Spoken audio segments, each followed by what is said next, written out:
My brother got my fiancée pregnant and my dad gave him the family business and a house.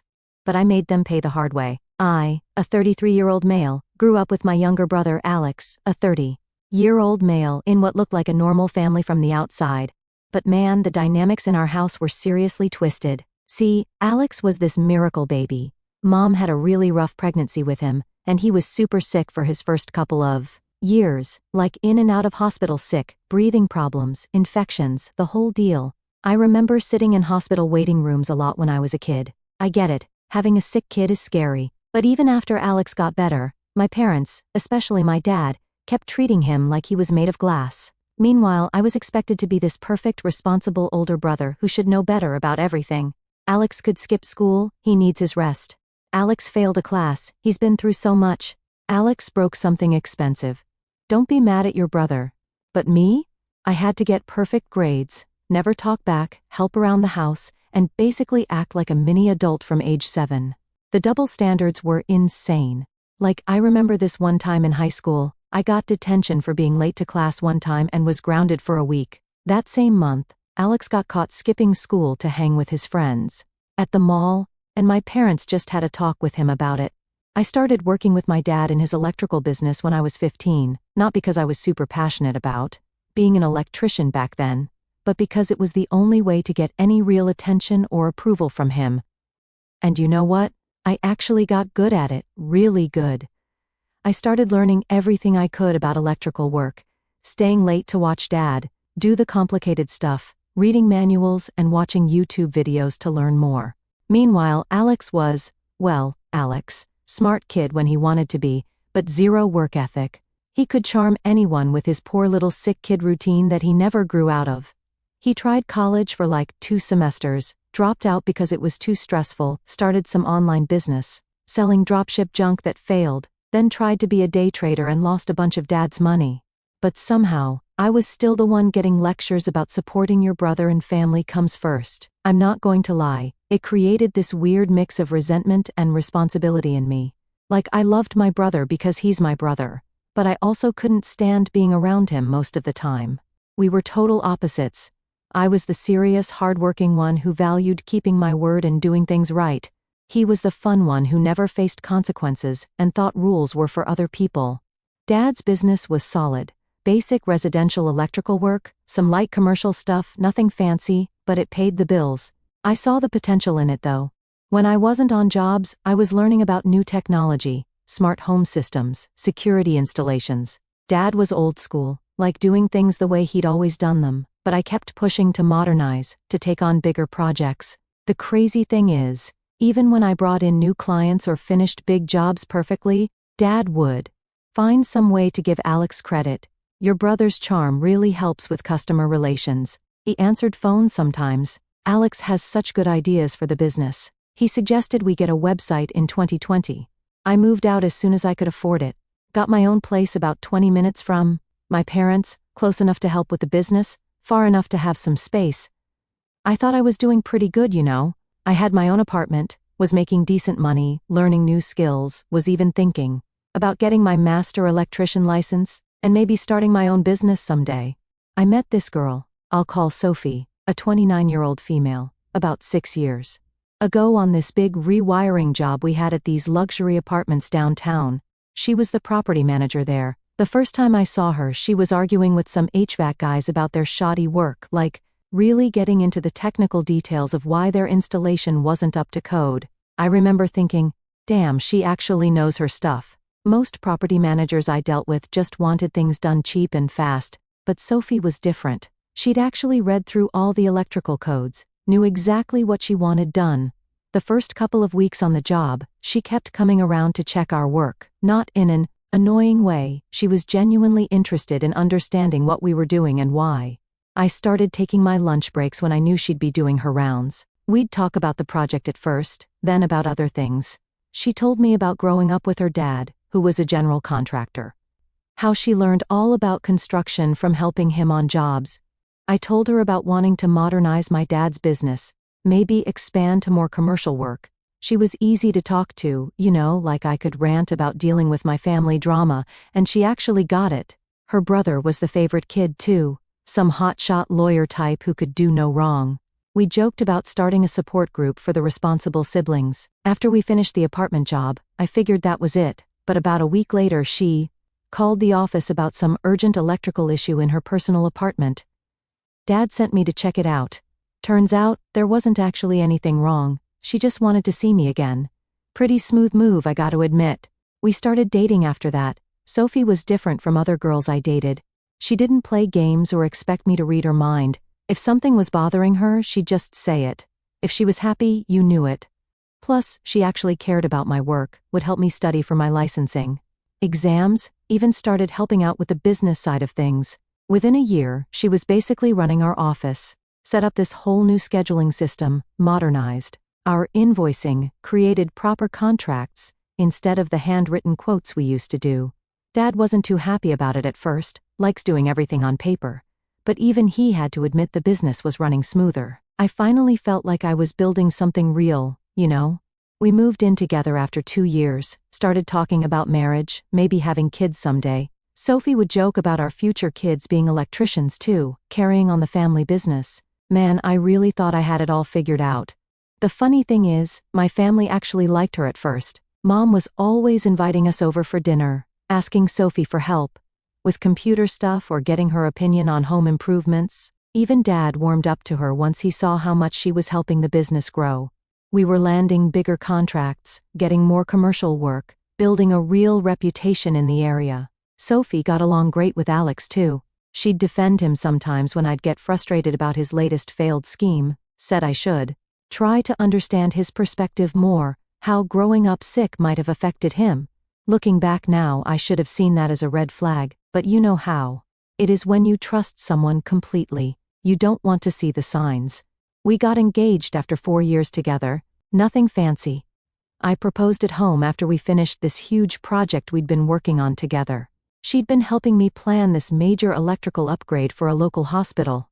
Stayed up late with me going over plans, dealing with contractors. It felt right, you know, like we were really partners in everything. About a year ago, that's when things started changing. Alex had burned through another chunk of Dad's money trying to start some crypto trading business, came back home broke again, and Dad gave him a job in our office. Just basic stuff, answering phones, filing paperwork, scheduling appointments. Should have been simple enough, but of course, Alex found ways to mess it up. Sophie started spending more time at my parents' house, helping Mom with wedding planning and stuff. Said it was easier to work on the business paperwork there too since Alex was learning the systems. I was busy with jobs most days, so it made sense at the time.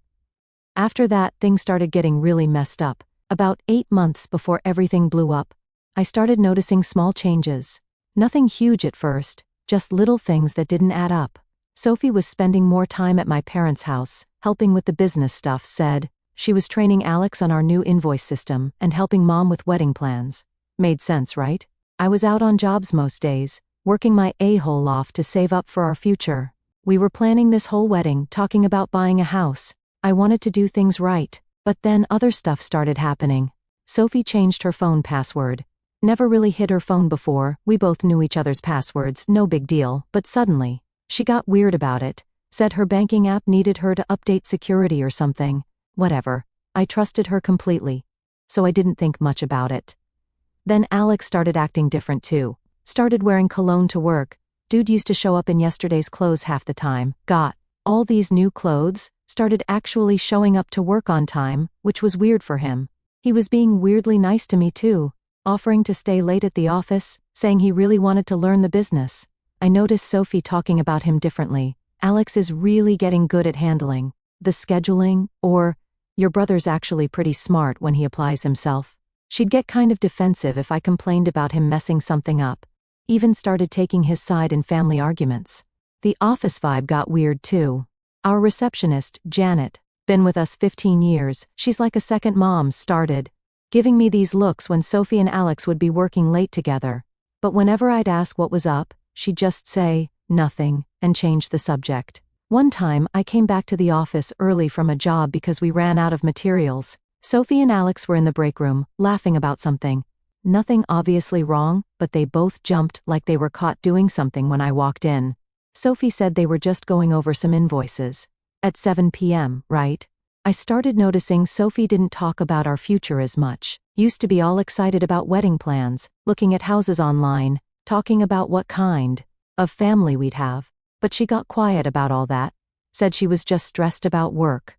The real red flag I ignored is that she stopped coming to job sites to check on projects. Used to be our thing. She'd bring lunch, we'd go over plans, figure out solutions to problems together. But suddenly, she was too busy at the office with Alex. About 6 months ago we had this big family dinner. Sophie was acting weird all night, barely talking, checking her phone a lot. Alex kept trying to make these inside jokes with her, like this one time he said something about that crazy guy at the office, and Sophie actually snorted laughing. But when I asked what was funny, they both just said, "You had to be there." After dinner, in the car ride home, I finally brought it up. "You okay? You seemed off tonight." Sophie kept staring at her phone. "Just tired. Work's been crazy." "Yeah, seems like you and Alex are getting along better these days." She kind of tensed up but tried playing it casual. "He's not as bad as you always say. He's actually pretty funny when you get to know him."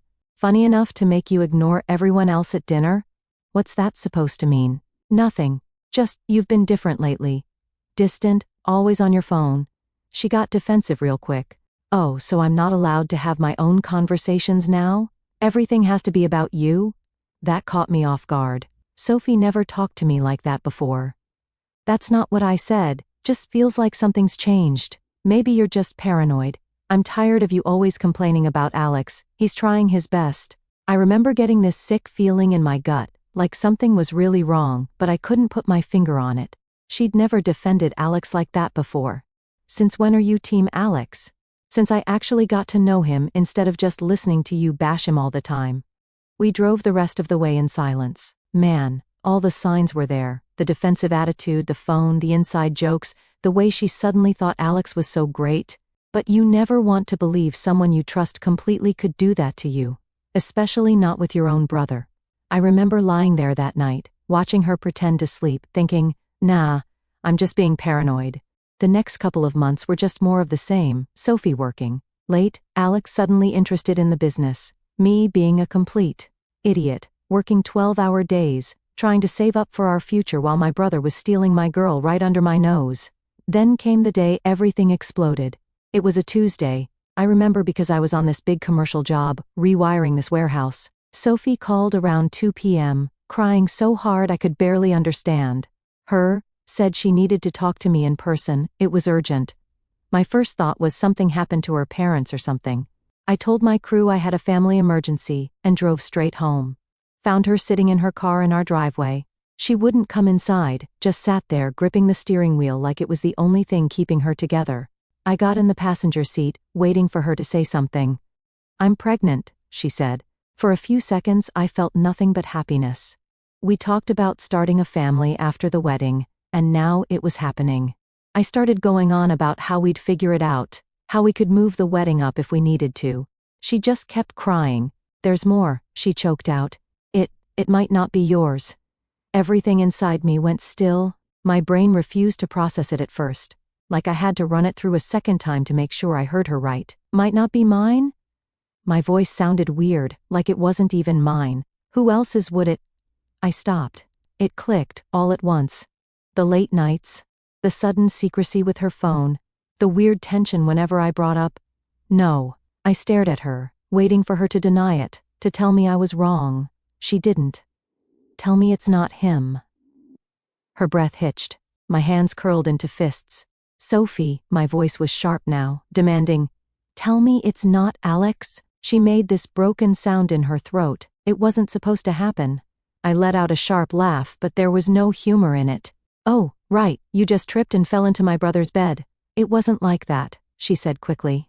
"It was one time." I cut her off. "One time?" My head was pounding. "Tell me the truth." Nothing but silence. "How long?" Her breath was uneven. 3 months, maybe 4. I had to press my hands to my knees to steady myself. "Does he know?" My voice was tight, controlled. She nodded. "I told him yesterday." That's when I realized I had to tell you too. I stared at her, like she expected me to be grateful she finally decided to come clean. I got out of the car, needed air. She followed me, trying to explain how it wasn't planned, how guilty they both felt, how they'd ended it weeks ago. All I could think about was them laughing in the break room, all those times they were working late. Were you ever going to tell me if you weren't pregnant? She didn't answer. That told me everything I needed to know. I got in my truck and drove straight to my parents' house. Found Alex in the office, doing love all like usual. Soon as he saw my face, he knew I knew. Listen bro, I can explain. I don't really remember what happened next. It's all kind of a blur, but I do remember him on the ground, blood coming from his nose, Dad and 2 of our employees pulling me off him. Alex started yelling about how I was crazy, how Sophie came on to him first, how they were in love. In love? My own brother, the guy who'd watched me plan my future with this woman, who'd sat there at Sunday dinners knowing what he was doing. Dad got between us, tried to calm everyone down, said we needed to handle this like adults. That's when Alex dropped the next bomb. She's having my baby, you can't just ignore that. Dad's face went white, guess he didn't know about that part yet. Mom started crying. Janet grabbed her purse and walked out. Found out later she quit that day. Said she couldn't work for people who do something like this. I looked at my dad and said, "He's your problem now, I'm done." Dad tried to stop me. "Son, wait, we can figure this out. Family is family." I told him. Alex stopped being my family the second he touched my fiancée. Walked out and haven't been back since. Sophie was still at our place when I got home. She'd packed some bags, was sitting on the couch crying. "I never meant to hurt you," she said. "It just got complicated." Told her she had 24 hours to get her stuff and get out. Didn't care where she went. Block my number, lose my address. "What about the baby?" she asked. "Better hope it's Alex's because if it's mine, we're doing a DNA test and going through lawyers." She tried to say more, but I just walked out, drove to my buddy Mike's place, and crashed there for a few days while she moved out. So, after everything went down, I stayed at my buddy Mike's place for about a week, turned my phone off, just needed to process everything. Mike's a real one. Didn't try to give advice or anything, just let me crash. When I finally turned my phone back on, I had like 50 missed calls, most from my parents, some from Sophie, even a few from Alex. The nerve of this guy. But I only listened to the ones from Mom. She was crying in most of them, begging me to come talk to Dad, saying he had a solution. Should have known Dad's solution would be some manipulative BS, but I went anyway, mostly because Mom sounded so upset. Walking into that house was weird. I found everyone in the living room. Mom looked like she hadn't slept in days. Dad was in his usual spot in his recliner, looking all serious, like when he's about to give one of his lectures. Alex was there too, sporting a nice bruised nose. Not going to lie, that felt good to see. Dad cleared his throat and hit me with this gem. "Son, I've been thinking about how to resolve this situation in a way that benefits everyone. Already knew this was going to be bad. Since you're clearly not willing to work things out with Sophie and given her condition, I think it makes sense for her and Alex to get married." I actually laughed, like full-on laughed in his face, but he wasn't done. "Furthermore, since they'll be starting a family, I think it's appropriate for Alex to take over the business. With Sophie's experience running the office and Alex learning the trade, they could—" "Alex learning the trade?" I cut him off. "He can't even wire a damn outlet without supervision." Dad got that look he always gets when someone interrupts him. "Language? And your brother has shown real interest in learning. In fact, I want you to train him." Guys, I lost it. Started laughing again. But like that crazy laugh you do when something's so messed up you can't even process it. "Let me get this straight," I said. "You want me to train the brother who screwed my fiancée to take over the business I helped build, while they're married, and raising a kid that might be mine? Are you actually insane?" Mom started crying again. Alex just sat there, staring at the floor like a coward. Dad pulled out his final card. "This business is still in my name. If you won't help your brother, maybe you should find somewhere else to work." That's when I knew all those years of work meant nothing. All that time I put in, the clients I brought in, the reputation I built, meant nothing compared to precious Alex's latest screw-up. I just got up, walked to the door. Mom tried to stop me, but I just said, "I'm done. Good luck with your new golden team." Alex finally spoke up. "Bro, wait." Turned around and just said, "Call me bro again, and I'll break more than your damn nose." Dad yelled after me about loyalty and second chances. Didn't even look back. Next day, I started calling all our major clients, ones I had personal relationships with, told them I was leaving. suggested some other good contractors they could work with. Dad called, screaming about how I was trying to sabotage the business. Told him I was just letting my clients know I wouldn't be handling their jobs anymore. Not my fault if they didn't want to work with his new dream team. Alex and Sophie actually agreed to this whole thing, got married at the courthouse too. Weeks later, like it was some kind of love story instead of a complete betrayal. Dad even backed them up, gave them a down payment for a house, like rewarding them for what they did. Meanwhile, I was left standing in the wreckage of everything I thought I knew. No apology, no real consequences, just me being expected to move on while they played happy family. So I did. Walked away from all of it, took a job with one of our old competitors, a place that actually valued my work instead of treating me like an afterthought. Better pay, real appreciation, and best of all, zero family drama. Put everything into starting fresh, building my own reputation, even got my master electrician license. Something Dad always said I wasn't ready for. Turns out, I was more than ready, just needed to get out from under his shadow to prove it. I didn't hear much about what was happening with the family business for about 4 months. Mom would text sometimes, but I asked her not to tell me about Alex or Sophie. Didn't need that stress in my life. Then, last week, I got this call from Mom at like 11 p.m. She was crying again, saying Dad needed to talk to me urgently. Almost hung up, but she sounded really messed up. Please, she said. I know you have every right to say no, but we're about to lose everything. I was actually curious and stayed on the line. Dad got on, and man, his voice was different. Not the usual I know everything tone. Guy sounded broken. Turns out, letting Alex run the business was exactly the disaster I predicted. This genius managed to screw up 3 major commercial jobs so badly that one client is threatening to sue over code violations. I'm talking about basic stuff. Wrong gauge wiring, missing ground wires, junction boxes installed without covers, the kind of mistakes that could literally burn a building down. And it gets better. Instead of hiring actual qualified electricians, he brought in his drinking buddy from college as head electrician. The guy's whole electrical experience was changing light bulbs in his apartment. No license, no certifications, probably couldn't tell a voltage tester from a screwdriver. Real professional operation they're running there.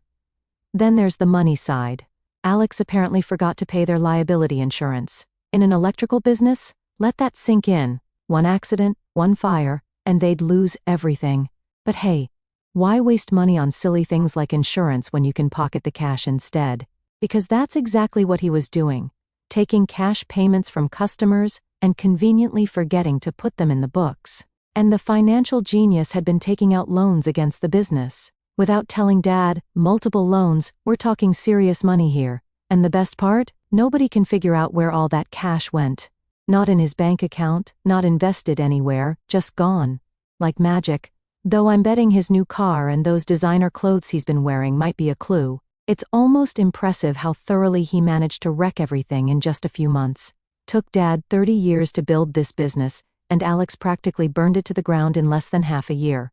Guess that's what happens when you hand over a successful company to someone whose biggest achievement was making beer pong team captain in college. Dad finally found out when their insurance got canceled, and he started digging into the books. Alex had been hiding all the problems by messing with the paperwork, something he learned from Sophie during all those late nights at the office. Most of their experienced guys quit. Can't blame them. Alex was treating them like crap, and checks started bouncing. Janet, our old receptionist, apparently tried warning Dad months ago about weird stuff in the accounts, but he wouldn't listen. Dad's voice was shaking when he told me all this, then hit me with, "Son, I need you to come back, help me fix this. We can make you majority owner, give you full control." Told him I needed to think about it. He started getting desperate. "Please, we're going to lose everything, the business, the house, everything I built. Your mother, she's not handling this well." Then he played his final card. Alex and Sophie split up. She left last week, just disappeared, left a note saying not to contact her. The baby. We don't even know where she is. Alex wasn't daddy material after all. My response? Not my circus, not my monkeys anymore. Dad started with his usual guilt trip about family and loyalty. Cut him off. Remember when I begged you not to give the business to Alex? When I told you he'd run it into the ground? What was it you said? Oh yeah. Family is family. Well, this is your family's mess now. Mom got back on the phone, crying about how they might be homeless soon. That hit hard. Mom doesn't deserve any of this. She's the only one who ever tried to keep the family together, the only one who didn't pick a side, even when maybe she should have.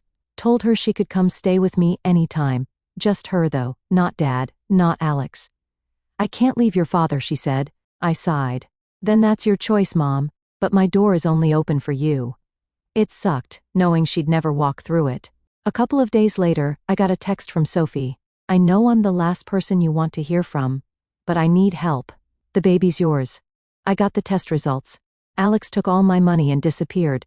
Please, I don't have anywhere else to go. I read it, stared at it, put my phone down, didn't respond. Not going to. But damn if it didn't sit there like a brick in my gut, like a punch I saw coming but still didn't know how to take. It should have meant something. It should have been life-changing. But all I felt was exhaustion, like I'd finally crawled out of this mess only for it to reach back and try to pull me under again. And for the first time, I wasn't sure what to do. As I was trying to wrap my head around the messed up mess, Dad showed up at my apartment last night. No warning, just standing there when I got home from work, looking rough, wearing this old jacket I remember. From when I was a kid, hadn't shaved in what looked like weeks. First thing I noticed was he was driving Mom's old Civic instead of his truck. Found out later they had to sell his truck to pay some of the business debts. Can we talk? He asked, not demanding like usual, actually sounded tired. I let him in, because honestly, I wanted him to see how I was doing without his help. My new place is pretty sweet, got it after my last promotion. Nothing fancy but it's mine, earned it myself.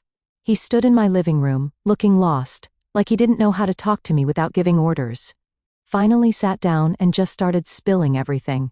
The business is basically dead. They're facing lawsuits from 2 commercial clients over Alex's garbage work. Most of their residential customers jumped ship after word got around about jobs being left half-finished. Banks coming for the house next month. I should have listened to you, he said. First time I've ever heard him admit being wrong about anything. Told him that was nice to hear, but kind of late. Then he pulled out this folder. Inside was paperwork to sign the business over to me. 100% ownership, no strings attached. You can save it, he said. You always knew what you were doing. I was just too proud to see it. Know what's crazy? 6 months ago, this would have been everything I wanted. All that validation. Finally being given control, Dad admitting I was right. But sitting there, looking at those papers. What happened to Alex? I asked. Dad's face just crumpled, said Alex cleared out their savings account last week and disappeared, left this note about needing to find himself or some BS. Classic Alex. Creates a disaster, then runs away from the consequences. He's still your brother, Dad said quietly. No. He stopped being my brother the day he decided family loyalty meant nothing to him. Sound familiar? That hit him hard. Good. Started telling me how he could help me rebuild the business, how we could work together, be a real family again. Had to laugh. Dad, you're not hearing me. I don't want the business. I don't want your help. I'm done. But this is your legacy too. Everything we built. Everything I built, you gave to Alex, remember? You chose him, even after he slept with my fiancée. Now you get to live with that choice. He tried guilt-tripping me about Mom again, how she's heartbroken about the family falling apart. Told him the same thing as before. She's welcome here anytime, just her. She won't leave me, he said. Then that's her choice. And living with the consequences of your actions, that's yours. He sat there for a long time, finally asked, real quiet, where did I go wrong?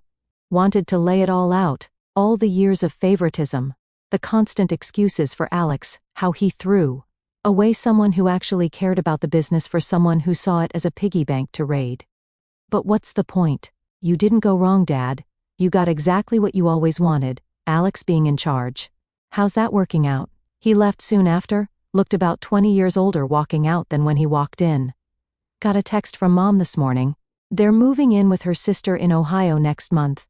Dad's going to try finding work there. She asked one more time if I'd reconsider helping them stay here. Told her my offer stands, she can stay with me anytime she wants, but I'm done setting myself on fire to keep other people warm. Sophie still messages sometimes about the baby. I told her to have her lawyer contact mine. Haven't heard from Alex, don't expect to. You know what's weird? I thought watching them lose everything would feel good. Like karma hitting them back for what they did to me. But honestly, I just feel nothing. Not happy, not sad, just done. I started dating someone new last month, taking it slow. She asked about my family, and I just said, we're not close. Maybe someday I'll tell her the whole story.